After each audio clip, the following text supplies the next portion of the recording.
की कानून व्यवस्था है आपकी, सब कुछ है आपके पास, फिर भी जो है महिलाओं पर रेप नहीं रोक पा रहे हो, हत्याएं नहीं रोक पा रहे हो। सुनो भाई, मैंने ध्यान से आपको सुना है, सुनिए जरा। नो डॉन बेटा प्लीज। जिस दिन अम्बेडकरवादी गुस्सा हो जाएगा वो फिर इस सरकार को जो 24 में आ गई है वो आने वाले चुनाव में ऐसा सबक सिखाएगा कि दोबारा पलट के नहीं देख पाओगे। तो मैं मेरे दाएं तरफ जो साथी बैठे उनको बुरा लगेगा, कर्नाटक में 14,732 करोड़ रुपए इन्होंने दूसरी योजना में लगा दिए और मध्य प्रदेश में आपने 95 करोड़ रुपए जो है दूसरे बजट में लगा दिए। हमारा जो मिलता है उसको तो मत छीनो भाई। एमएसपी की लीगल गारंटी कोई बात नहीं हुई है। किसानों को जो 6,000 रुपए मिलते हैं उसको बढ़ा के 12,000 रुपए करना चाहिए और फसल बीमा जो है उसका सारा प्रीमियम सरकार भरे, किसानों पर बोझ ना लगे। रिजर्वेशन प्रमोशन में लागू नहीं किया गया, पुरानी पेंशन को बहाल नहीं किया गया, इस पर चर्चा नहीं हुई। देश में मनरेगा समय न्यूनतम मजदूरी की दर 700 रुपए होनी चाहिए। समान काम समान वेतन पॉलिसी लागू होनी चाहिए। जो रसोई की चिंता करते हुए 500 रुपए प्रति सिलेंडर से ज्यादा के दाम नहीं होने चाहिए, जो महिलाओं को राहत मिल सके। बिजली के दामों में भी कमी होनी चाहिए। बेरोजगार युवाओं को 5,000 रुपए भत्ता मिलना चाहिए, जो बेरोजगार युवा जो है अपनी पढ़ाई या अपना खर्चा उठा सके। मैं अपने क्षेत्र के विषय में महोदय आपसे कहना चाहता हूं कि पश्चिम यूपी में नगीना में एक एम्स बनना चाहिए, एक IIT बननी चाहिए, एक IIM बनना चाहिए। नगीना लोकसभा में उद्योग धंधे लगने चाहिए। नगीना की कताई मिल जो है उसको पुनः शुरू कराना चाहिए। RRTC जो योजना है सरकार की उसको मेरठ से आगे बढ़ाकर मुजफ्फरनगर, सहारनपुर से नजीबाबाद नगीना होते हुए उसको नगीना तक ले जाना चाहिए। साथ साथ नजीबाबाद से मुंबई के लिए एक ट्रेन चलनी चाहिए और नगीना, श्योरा, किरतपुर में रेलवे के ओवरब्रिज बनने चाहिए। सभापति महोदय, सामाजिक न्याय मंत्रालय को 13,000 करोड़ रुपए दिए गए और जनजाति कार्य मंत्रालय को 13,000 करोड़ रुपए दिए, कुल 26,000 करोड़ रुपए, जो कुल बजट 48.20 लाख का लगभग 0.54% है। जबकि हमारी संख्या 25% से ज्यादा SC/ST की और बहुजन समाज की मिलाओगे तो 85% से ज्यादा है।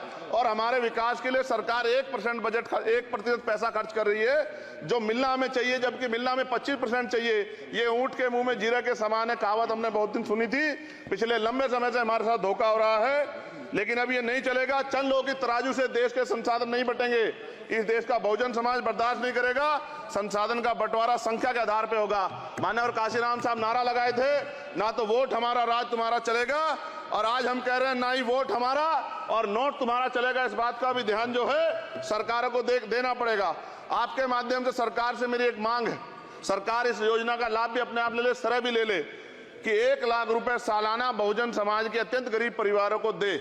10 लाख करोड़ रुपए खर्च होंगे, लेकिन इस 1 लाख रुपए की योजना से एक झटके से परिवार गरीबी की रेखा से ऊपर आएगा और इनके बच्चों को कुपोषण खत्म होगा, अच्छी शिक्षा मिलेगी, महिलाओं को सम्मानजनक जीवन मिलेगा और इससे वास्तव में सबका साथ सबका विकास का नारा सार्थक होगा।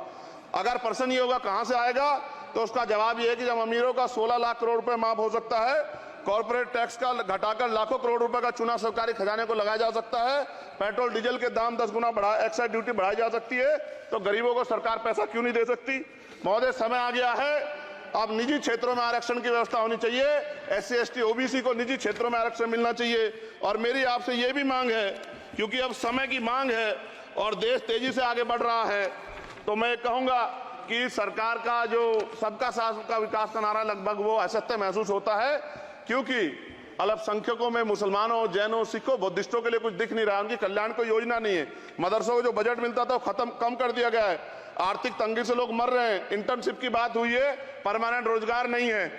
और दिल्ली में क्या हुआ बच्चों के साथ कल, उनकी सुरक्षा की जिम्मेदारी क्या है? वो आए तो बनने थे IAS IPS और बन क्या गए, लाशें बन के गए। यहाँ से कोई ध्यान नहीं दे रहा है, किसी की नजर नहीं है।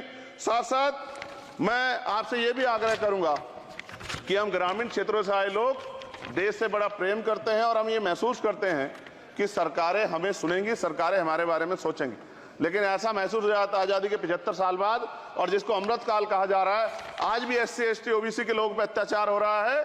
अभी 2 दिन पहले गोली से उड़ा दिया गया गाजियाबाद में और राजस्थान में गर्दन काट दी गई। ये घटनाएं देख कर डर लगता है, घर से निकलते हुए भी कि आने घर वापस लौटेंगे नहीं लौटेंगे। तो मेरा सरकार से आग्रह है, अगर आजादी के 75 साल बाद भी हमारी हत्या हो रही है, तो हमारी मां को भी दर्द हुआ होगा जब उसने हमें पैदा किया होगा। हमारी बहनों को भी हमारे खोने का दर्द होता होगा। कैसी कानून व्यवस्था है आपकी? सब कुछ है आपके पास, फिर भी जो है महिलाओं पर रेप नहीं रोक पा रहे हो, हत्याएं नहीं रोक पा रहे हो, गरीबों, दलितों, पिछड़ों, किसानों, मजदूरों की जान नहीं बचा पा रहे हो। किसान सुसाइड कर रहा है, नौजवान सुसाइड कर रहा है, और बड़ी बड़ी बातें होती हैं, इधर भी अच्छे लोग हैं, इधर भी अच्छे लोग हैं, लेकिन अच्छाई तब होगी जब जमीन पे भी कुछ काम दिखाई देगा। और जमीन पे महोदय कोई काम दिखाई नहीं दे रहा है। जब कोई योजना की बात आती है तो सरकार हमसे मुंह मोड़ लेती है। आप बताइए, एजुकेशन का बजट कम कर दिया, हेल्थ का बजट कम कर दिया। मैं अपने क्षेत्र में गया तो आप विश्वास कीजिए, डॉक्टर नहीं है, स्कूल में मास्टर नहीं है, और कोई भर्ती ऐसी नहीं जिसका पेपर लीक नहीं होता है। तो देश किस तरफ जा रहा है और इसमें नौजवानों का भविष्य क्या है, इसके बारे में हमें चिंता करनी चाहिए। और अंत में अपनी बात को खत्म करते हुए मेरा आपसे आग्रह और आपके माध्यम सरकार से आग्रह है कि यहां बाहर बाबा साहब अम्बेडकर की मूर्ति लगी हुई थी, एक वो करोड़ों लोगों की आस्था से जुड़ा विषय है, और आप विश्वास करो इतना गुस्सा है उसको लेके, मेरी आपके माध्यम से मैं हाथ जोड़ता नहीं हूं, लेकिन मैं हाथ जोड़ के आपसे आग्रह कर रहा हूं कि प्रधानमंत्री जी, सरकार से हमारी आग्रह कि वो अम्बेडकरवादियों के सम्मान का ध्यान रखते हुए, उनके जो है दिल की पीड़ा को समझते हुए, दर्द का ध्यान रखते हुए उस मूर्ति को पुनः स्थापित करा दीजिए। अगर इसमें कोई राजनीतिक कारण अलग बात है, लेकिन मैं कंक्लूड कर रहा हूं। मगर मैं आपसे कहना चाहता हूं, इसमें बहुत गुस्सा है। जिस दिन अम्बेडकरवादी गुस्सा हो जाएगा, वो फिर इस सरकार को जो 24 में आ गई है, वो आने वाले चुनाव में ऐसा सबक सिखाएगा कि दोबारा पलट कर नहीं देख पाओगे।